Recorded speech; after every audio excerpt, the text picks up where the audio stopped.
Okay. So this was a pretty powerful mastermind that's like paid you a lot of dividends then. Oh, it changed me. It changed my life. I actually got published in Forbes talking about this conversation about how getting around the right people and mentors will literally change your life. If you're an active real estate investor and you're looking to do larger deals, you're in the right place. We are going to go and take the conceptual type of stuff that you listen to from other real estate podcasts and bring it down to the tactical, the nitty-gritty, the actual actionable types of things that other real estate investors that went big did to grow their own real estate empire. You're listening to the Go Big Live podcast. I'm your host, Matt Druin. We are officially live, Stephen, on the Go Big Live Real Estate Investors Podcast. How are you feeling today? Awesome, man. Thanks for having me on. I appreciate it. The inaugural run. What an honor. So, thanks a lot for coming on. Like I said, when we were in the green room, so to speak, that this is, you are my first guest and you are an impressive guest at that. Stephen owns and manages over 2,200 residential and self-storage units. And has about, what is it? It's like $100 million in assets under management. Yeah, it's closer to like 200 now. Okay. All right. So, big things. The focus of this podcast is really our target audience is active real estate investors that are looking to go big. All right. A lot of them are prevented by going big. Like I was, just through paralysis of fear. It's a totally different animal in terms of when you're graduating from single through four family to, let's say, 5, 10, 20, 200 unit type of deals. So we really want to take the opportunity with this show to really kind of take that first intimidating big hairy monster deal that was at least a big hairy monster to you. Sure. When you decided to go big, and kind of just talk about the origin of that deal. But before we do that, I definitely want to have a little bit of time for you to talk about yourself and what your origin is. So you were born, you're here now. What happened in between, Stephen? So much. So I'm 41 years old this year. So we've been in real estate for 15 years. I was a broker before that. So I was a broker. So I went to Boston University for school, majored in liberal arts and got a degree in sociology, had a blast in college. Almost too much fun. And then got out and started doing some sales jobs in Manhattan. So we were doing, I was selling payroll and tax filing services for like ADP and Paychecks, and riding an escalator and getting off of every elevator and getting off at every floor in a Manhattan building and knocking on the door and talking to people. And anyway, my sister-in-law ended up getting a franchise that sold REO properties. So I was a broker first, and I was sourcing these REO properties from banks, and I was selling them to investors. So I didn't love showing somebody 1,000 houses and then them making emotional decisions. So we started going the investor route and learning that there was a method to their madness. They would go in, they'd get a strategy in terms of flip, how much budget there is, what the comps are on the exit, and it was just a math deal, right? So at that point, I could put together a full deal to an investor base and say, hey, I have this deal. We can sell it for X, put in this much, sell it for Y. And recently I reconnected with this guy, but the reason I got out of that business was I sold a property that had a pool ladder that was stolen out of the pool. It was a bank-owned property. You can't get in. So the guy is at closing and he said, I want you to pay for the pool ladder out of your commission. Right. So I'm making 2.5%, and half of it's going to my broker and half of it's coming to me. And he wants me to pay for this $400 pool ladder. So I paid for it. We got it closed. And the next day I decided I just can't work for other people anymore. So we went and started wholesaling properties. We started wholesaling and flipping. We did about 1,000 flips over the next, 7 years. It was not, that sounds much more glamorous than it is, by the way. We, for the first 2 or 3 years, we had to borrow mortgage payments and try to figure out how to do side jobs because we just didn't know what we were doing, but we figured it out. And I think the max deals I did was 15 or 16 with me and my business partner in 1 year. And then we ended up joining a mastermind and seeing that these other guys were doing 100+ flips a year. And I was like, man, we're not doing that. How do you do it? And that next year we did 75 deals. The year after that, we did 150 deals, and we were off to the races. And then we were getting crushed in taxes. So anything up until that point? No, you keep going. All right. Cause this is going to lead into the big aha, right? So we had, we were paying 37% ordinary income tax on wholesales and flips, and then a New Jersey state tax on top of it. So almost half of our money was going to taxes. And then I have a business partner, so half the money's going back to that. And then the business is a cash eating machine, right? We're spending $60,000 a month in marketing and then getting crushed in taxes. So one of our friends says, hey, you should buy an apartment building or do a commercial deal so that you could get depreciation to write off some of the active income that you're creating through flips and wholesales. And we said, okay, how do we do that? Right? I don't know how to own and operate and buy an apartment building. We don't have a track record. I can't get the loan because it's, they're big deals. And they said, you should just go find a partner, find an operator that's established and help them raise some capital. And when I heard that, I was like, oh, that's interesting. I could partner with somebody else's experience. We already had experience raising some money because we were flipping houses. So we were raising private money to do that. We weren't just using hard money lenders. So we just kind of put some feelers out there and said, hey, if you know anybody looking to raise for a deal, let us know. We're looking to deploy some capital. A guy reaches out to me and he says, hey, I'm building an 1,183 unit self-storage complex, ground up. It's going to be managed by CubeSmart. It's a $14 million deal. We need $4 million in equity and we'll get the rest on a construction loan. And I was like, man, that's a little bit bigger than I thought I wanted to go. Right? How big did you think you were going to go? Like, did you have it in your mind? It's like, oh, maybe 500,000 would be, I thought maybe a $2 or $3 million building, right? I thought maybe we'd have to bring 500,000 to $1 million in equity and buy a small apartment complex, and that would be it. So now this $12 million opportunity is facing me, and you have two options, right? Faith or fear. We decided to say yes on a deal we never did before, and with a partner we've never done it before. So we have a lot of conversations, get through the core value conversation. If you're partnering with people, make sure that you have your 4 or 5 core values that you hire, fire, promote, and demote on. It's a really big piece of how we do all of our business now. Otherwise, if people don't align in core values, then they're never going to align in your business. So got through that and we said, okay, let's do this deal. And for the next 65, 70 days, we scrambled trying to raise $4 million. We did it.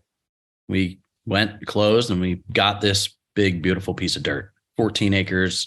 And we flew down there and we watched some dirt movers.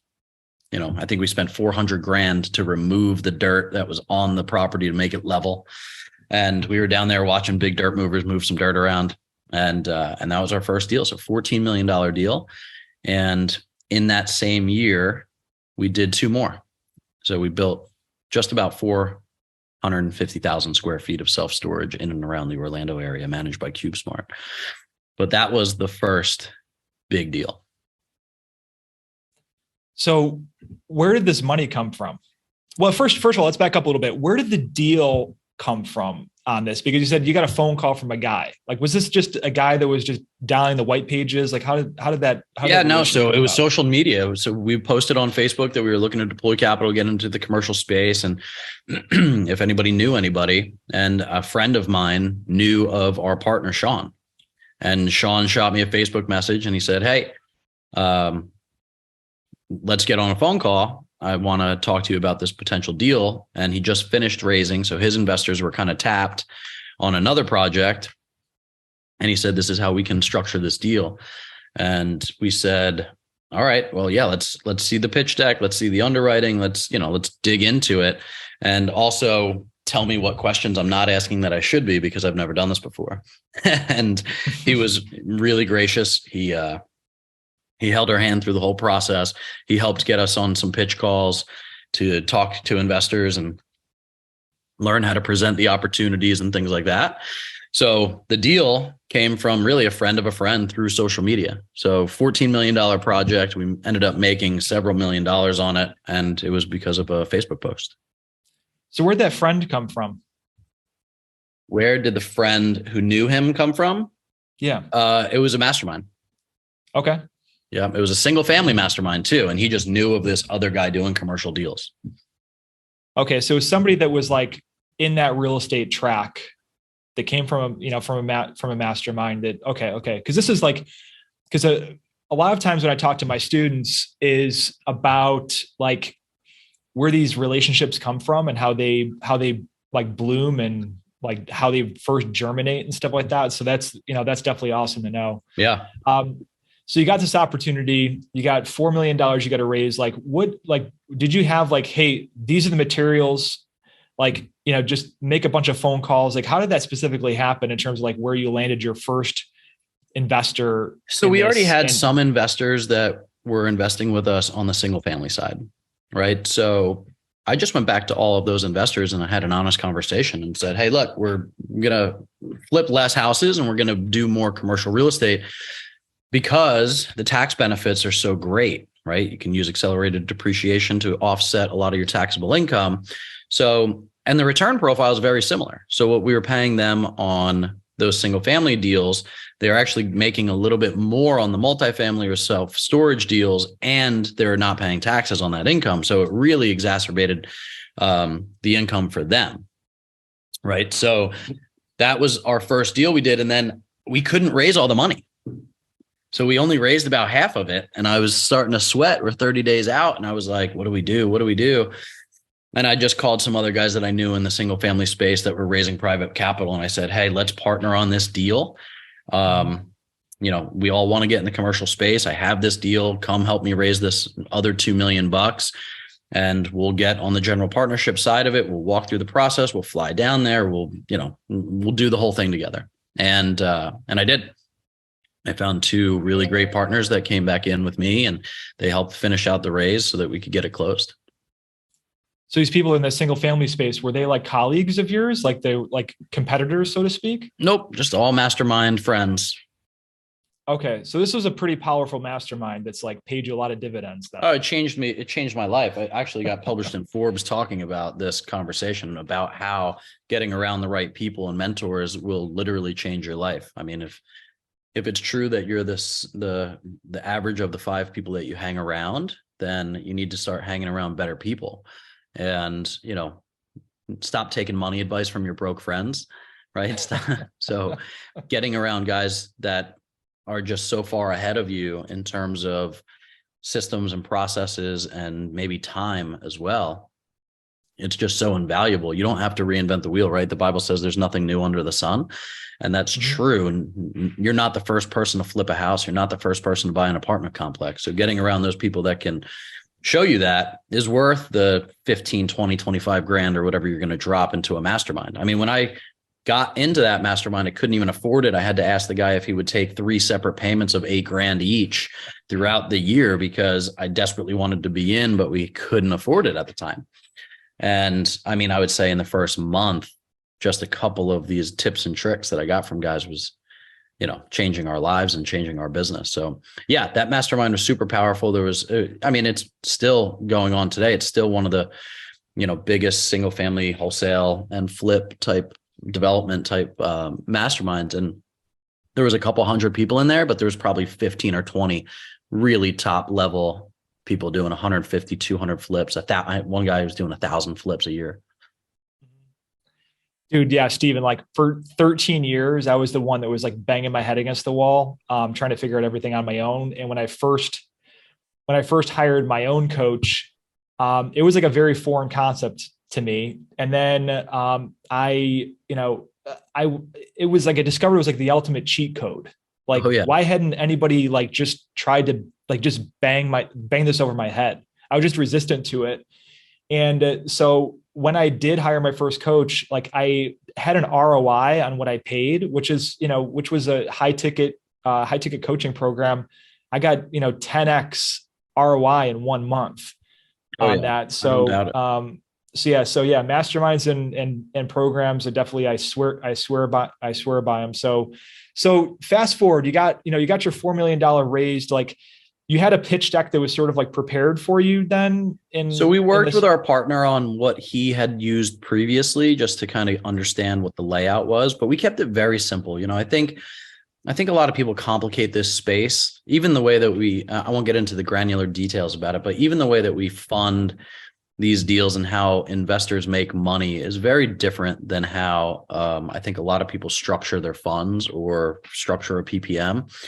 So like, think about it this way. If you have a brain surgeon that's going to jump on a 30-minute webinar to talk about an investment model, try not to need to teach him how to get a finance degree in the process, right? He knows what he does and he does it really well. So the simpler, the better, right? In my opinion. And I know that I'm probably one of the few guys that structure a deal to where it's just almost it's a very calculable return, right? We pay between 12 and 16% depending on performance, but 12 is the floor and it could go up from there with profit participation.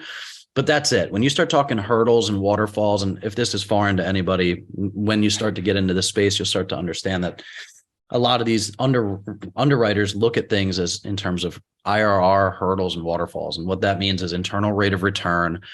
Hurdle, meaning once I get a certain return, then the split changes between you and me, Mr. Investor. And then the third is the waterfall. How does that get distributed? So it's a very complex process invented by private equity firms to, I'm sure, keep the kind of common knowledge guy out of these deals, which I hate. You know, we were regular guys, we're blue collar guys. Like we wanted to go figure that out as well. And so anyway, we didn't want to reinvent the wheel. We just wanted to give a very simple, straight, here's some pictures of the deal. Here's the metrics that we believe is going to happen. Here's what we think we're going to buy it for, build it for, sell it for after it's stabilized. And afterwards, we'll do a cost segregation study and we'll probably I think we took $5 million in depreciation on that $14 million deal in year one. And we're going to get massive write-offs. So does that sound good to you? And we did enough pitches on the single family side to know, hey, we're going to do a 5-slide PDF. And if you have questions, let me know. And that was it. That was the first deal. I mean, the slide deck was not complex. It wasn't, I still get offering memorandums because I'm a private investor as well now. And, there's these 45-page pitch decks. Mm-hmm.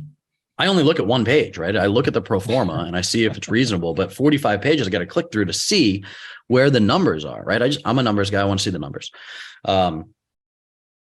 So that being said, I kind of took an amalgamation of what we were using before in the residential space and what our partner had been using on multifamily deals.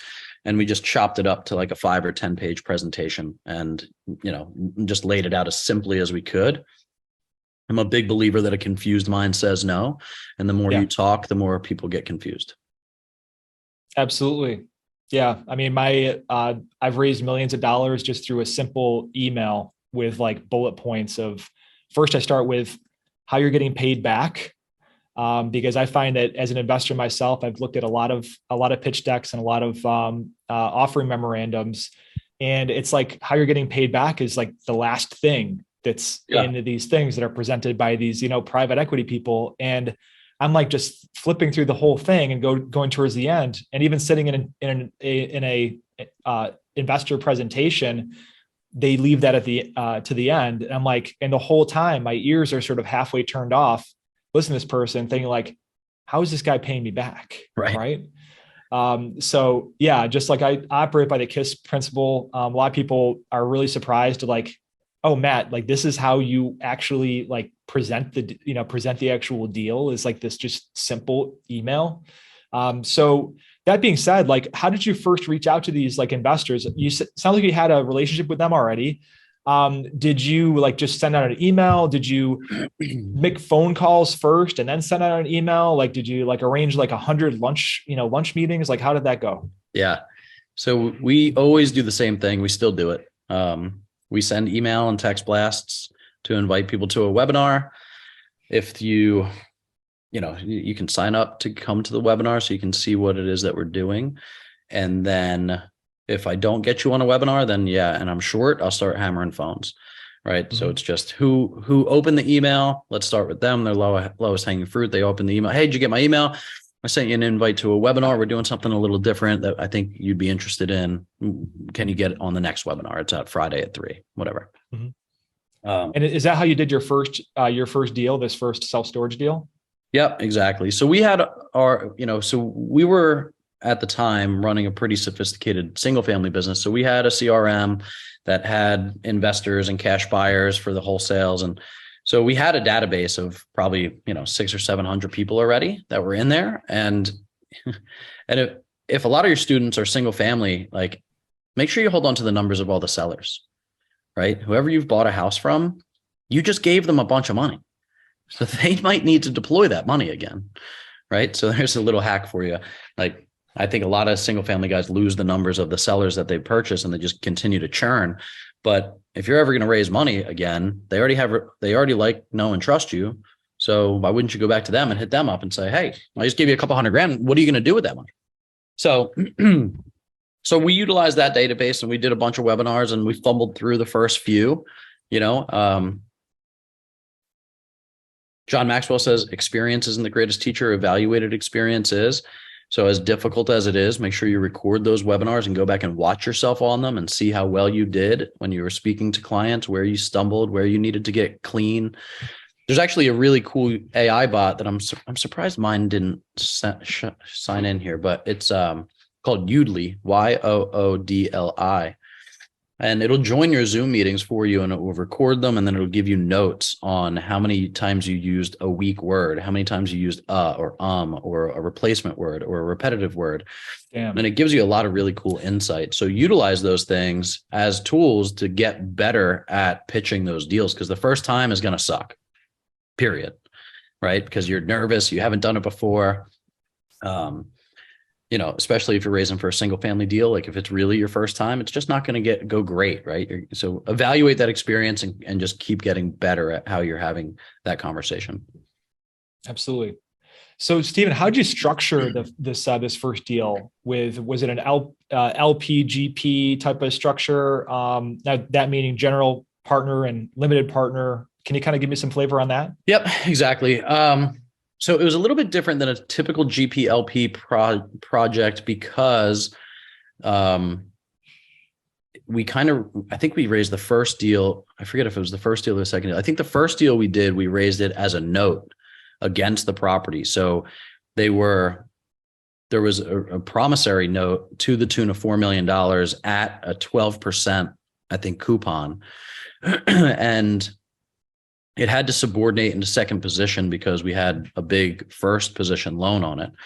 So again, being single family guys, we didn't know. And when we came to the operator and said, well, our people pay 12%, like that's what we're going to offer it at.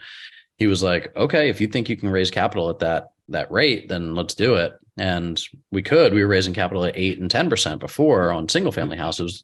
So it was a note. But yes, typical GP LP, the notes were the LPs. We were on the GP side. They were capped though with their return profile. So it was just 12% flat until we sold the property. So that's really different. You won't see a lot of that. Even we don't do it now in the $100 million fund that we run. We do an equity kicker on top of a preferred return. So it's still a high pref, but it still also has an equity kicker, meaning you'll get some profit participation on top of that. So we structured it as notes. We put some money in, our partner put some money in, and after construction, it converted to probably a 10-year Fannie debt piece, and we were able to pay the investors back. Okay. So on the structure here, notes, right? How did you get your bank cool with a lot of the equity coming from debt, essentially? So they just had to subordinate the position. They didn't really care. It was a local bank. They said, as long as we're first position, then you guys could raise it as equity or debt or whatever, right? So they didn't mind as long as we just had to write it in the notes that it was subordinate to first position. Okay. So that being said, you won't find that now. Yeah. Yeah. I mean, I have a lot of investors that just prefer just to get a fixed rate of return. So sometimes I've had lenders that are not cool with subordinated debt. So you can structure it as pref equity too. I mean, so preferred equity essentially does the same thing, but it sits in the waterfall as equity. So if you run into issues with a bank like that, you can just switch it to pref equity, which is a fine position. I mean, I actually know a fund right now that's liquidating almost $1 billion in assets just so they could take their LP equity positions out and put it back into pref deals because they feel safer in the middle than they do on the common equity side. Yeah, absolutely. So Stephen, how is it? So this was a ground up development. Like, this thing wasn't cash flowing from day one. So how did that 12% get paid out and distributed to the investors? It accrued. So it accrued during development. I know some guys do a pref reserve sometimes. They'll over raise to pay the investors, but I don't love doing that because you're essentially paying investors with their own money. Right? So you can do it. It's just got to be laid out in the private placement memorandum that you're going to be doing a preferred reserve. But in construction loans, you need a debt reserve already. So we already had to raise an extra $2 million as debt reserves just in case it went sideways. So we just accrued it until stabilization, which was about 28 months. Okay. But here's what we did. How do you get investors comfortable with that are all around the country? We did spend the extra, I don't know what it was, maybe $1,800 to run a separate electric line and put a pole out with a 360-degree time-lapse camera. So every week we'd send the time-lapse update to the investors so that they could see the progress going on, which was really cool. Oh, that is awesome. That's like really creative. Who came up with that idea? Our partner, Sean, must have come up with it because we never did it before. So I don't think we would have thought about it. I might want to leave that on construction sites for other reasons, but yeah, 100%, right? Make sure that nothing goes missing, but it's really cool. I mean, especially after we did 3 of them, when you put those all together and you watch a 30-second video of a $14 million project go up from the ground, fun to watch. Yeah. So fast forward, you close the deal. This is your first deal. Like what would you kind of were you you weren't the operator on it, right? You just raised the money for it. Yeah. So, I mean, we really took every step along the way with our partner. So we didn't make, we had input. We didn't make all the decisions, but we were kind of there we told them we wanted to learn this business. So we wanted to not just write the check and go away. So we were very much involved in the entire process, but operationally, yeah, he was a general contractor. He's built a lot of developments. He knew how to kind of structure general contractors and timelines and deal with the city for approvals and all that good stuff. Sweet.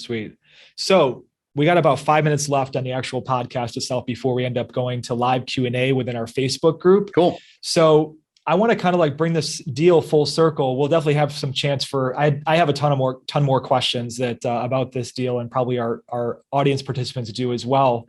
But, you raised the money, you closed the deal.